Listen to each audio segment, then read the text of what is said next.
Hello guys, welcome to videologyulagam. So இந்த வீடியோவில் நம்ம என்ன போகிறோம்னா realme buds 2 நியோவோட அன்பாக்சிங் ப்ளஸ் வந்து ரிவ்யூ தான் பார்க்க போகிறோம். ஸோ வாங்க வீடியோக்குள்ள போகலாம். ஃபஸ்ட்டு பாக்ஸில் என்ன போட்டிருக்கணும் வந்து பார்த்தீங்கன்னா triangle free design 90 degree audio jack வந்து 90 டிகிரி ஆங்கிளில் கொடுத்துருக்காங்க. அப்புறம் வந்து மைக்ரோஃபோன் வந்து ஹெச்டி மைக்ரோஃபோன். இந்த சைடில் வேறு என்ன போட்டிருக்காங்கன்னா இந்த ட்ரைவ் வந்து பார்த்திங்கன்னா டைனாமிக் ட்ரைவ் 11.2 mm 11.2 mm வந்து பார்த்திங்கன்னா நார்மல் ப்ளூடூத் ஹெட்செட்டை விட இது வந்து ரொம்ப பெரிய சைஸ். ஸோ அதனால உங்களுக்கு சவுண்ட் குவாலிட்டியாக இருக்கட்டும், அப்புறம் பேஸாக இருக்கட்டும், எல்லாமே சூப்பராக இருக்கும். ஃபேஷனபிள் டிசைன், பேஸ் குவாலிட்டி வந்து பர்ஃபார்மன்ஸ் வந்து நல்லாயிருக்குன்னு சொல்லியிருக்காங்க. பாக்ஸில் வந்து பார்த்திங்கன்னா நம்மளுக்கு ஆஸ் யூஷுவல் நம்மளோட ஹெட்செட்டும் அப்புறம் இதோட டிப்ஸ் இருக்குல்ல, இதை மாதிரி 3 டிஃப்ரெண்ட் கொடுத்துருந்தாங்க. நான் அதை வந்து தொலைச்சிட்டேன். ஓகே, ஏன்னா இது வந்து ரொம்ப நாள் கழிச்சு தான் நான் வந்து அன்பாக்சிங் பண்ணேன். அப்புறம் நம்மளுக்கு வந்து பார்த்திங்கன்னா இந்த மாதிரி யூசர் மேனுவல் கொடுத்துருக்காங்க. ஸோ இதில் என்னென்ன இருக்குது அப்படின்னு சொல்லிட்டு சிங்கிள் டைம் ப்ரெஸ் பண்ணால் வந்து பாஸ் பண்ணுறது, ஆன்சர் கால் பண்ணுறது, இல்லை கட் பண்ணுறது, டபுள் டைம் ப்ரெஸ் பண்ணால் நெக்ஸ்ட் ட்ராக் போகுது, ட்ரிபிள் டைம் ப்ரெஸ் பண்ணால் ப்ரீவியஸ் ட்ராக் போகிறது, ஹோல்டு பண்ணால் வாய்ஸ் அசிஸ்டன்ட் போகுது, அப்புறம் ஹோல்டு பண்ணால் ப்ரெஸ் அண்ட் ஹோல்டு பண்ணால் இன்கமிங் காலும் வந்து பார்த்திங்கன்னா நம்ம வந்து டிக்ளைன் பண்ணலாம், கட் பண்ணலாம். ஆனால் இதில் வந்து பார்த்திங்கன்னா வால்யூம் ஏற்றுறது குறைக்கிறது கிடையாது. realme buds 2 நியோவோட க்ளோசர் லுக் பார்ப்போம். நான் யூஸ் பண்ணதிலே கம்ஃபர்டபுளான இயர்ஃபோன்ஸ்னால் அது இதுதான். ஏன்னா இந்த டிசைன் வந்து பாருங்கன்னா உங்களுக்கு ஆங்கிளாக இருக்கும். ஸோ அதனால் இப்போ நம்ம இது வந்து ரைட் சைடு, இது வந்து லெஃப்ட் சைடு. இப்போ நம்ம இப்படி காதல் இப்படி பண்ணிட்டு இப்படி கரெக்டாக இது பண்ணும்போது நம்ம இயர் டிசைன் பொறுத்த மாதிரி கரெக்டாக அட்டாச் ஆகிடுது. ஸோ அது நான் காதில் ஃபிட் பண்ணி காமிக்கிறேன், நீங்களே பாருங்கள் அந்த எந்த அளவுக்கு கரெக்டான ஃபிட் இருக்குதுன்னு சொல்லிவிட்டு. கரெக்டாக நம்ம வந்து கரெக்டாக செலக்ட் பண்ணிவிட்டு இப்போ நம்ம வந்து ஃபாஸ்ட்டாக மூவ் ஆனால் கூட நம்மளுக்கு வந்து அந்த ஒரு லூஸ் ஆகிறதோ அந்த மாதிரி ஒரு பிரச்சனை எதுவுமே வரதில்லை. So it's is good.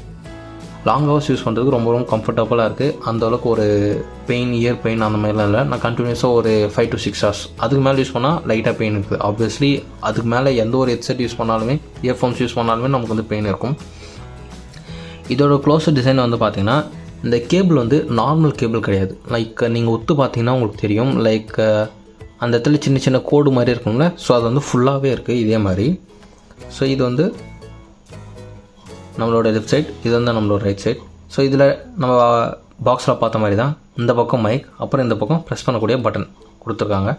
மற்றபடி வந்து பாருங்கள், இதில் வந்து அந்த அட்ஜஸ்ட் பண்ணுறது அந்த மாதிரிலாம் எதுவும் கிடையாது. இது ஜஸ்ட்டு கனெக்டிங் இது மாதிரி தான் கொடுத்துருக்காங்க.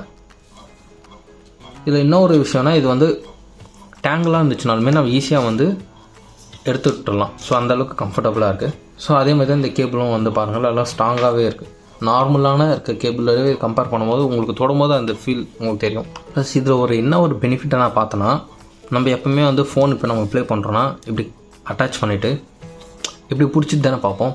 ஸோ இது இருக்கிறதுனால நம்மளுக்கு வந்து இந்த ஒரு ஃபீல் என்ன கிடைக்கும்னா, இப்படி பிடிச்சிட்டு நம்ம வீடியோஸ் பார்க்கும்போது இந்த இடத்துல ஒரு டிஸ்டர்பன்ஸாக இருக்காது. இதே வந்து இப்படி ஸ்ட்ரெயிட்டாக இருந்துச்சுன்னு வச்சுக்கோங்களேன், 180 டிகிரியில் இருந்துச்சுன்னா நம்ம கை வைக்கும்போது ஒரு டிஸ்கம்ஃபர்ட்டாக இருக்கும். இது வந்து 90 டிகிரிஸில் இருக்கிறதுனால நமக்கு வந்து கம்ஃபர்டபுளாகவே இருக்குது. இப்படி பிடிச்சின்னு பார்க்க, ஸோ இல்லை நம்ம அதை அட்ஜஸ்ட் பண்ணி பார்க்க அந்த மாதிரி.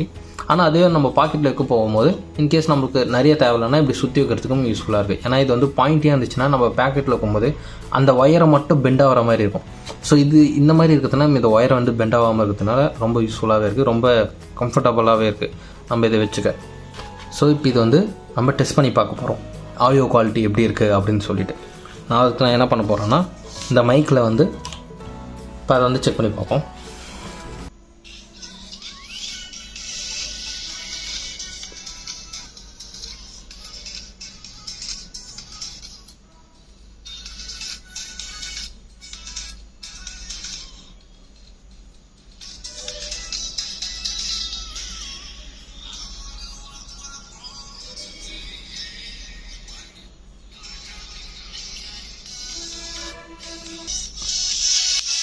இப்போ நான் இதை வந்து லாங் ப்ரெஸ் பண்ணி என்ன ஆகுதுன்னு மட்டும் பார்ப்போம்.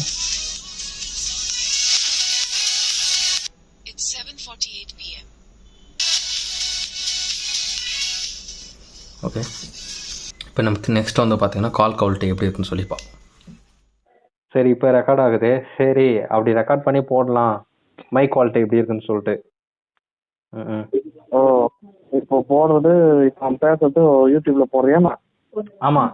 இது வந்து ஒரு ஒரு நிமிஷம் கூட ஒரு 10-15 நிமிஷம் 10-15 நிமிஷம்ன்ற மாதிரி ஒரு 20 செகண்ட் போடுவேன், அவ்வளோதான். அப்ப என்ன பேசுறது? அவ்வளோதான், இது பேசுறதே போதும்னா வேற என்ன. நான் பேசுறது கிளியராக கேட்குதா? ம் ம். சரி சரி. இது இந்த ரியல்மி இதுடா வாங்கின ஒயர் ஹெட்செட்டு. சரி அது அப்படியா? ரொம்ப நாளாக இருந்துச்சு. சரி அது போட்டோம். நல்லா கேக்குதுடா. ஆ நல்லா தான் கேக்குது. நல்லா தான் கேட்குதா? ம் ம் ம். சரி சரி, அப்போ நல்லா தான் கேக்குது. ம் சரி அப்போ ம் சரி. சரிடா. சரி சரி. அது okay. Hope guys you like this video.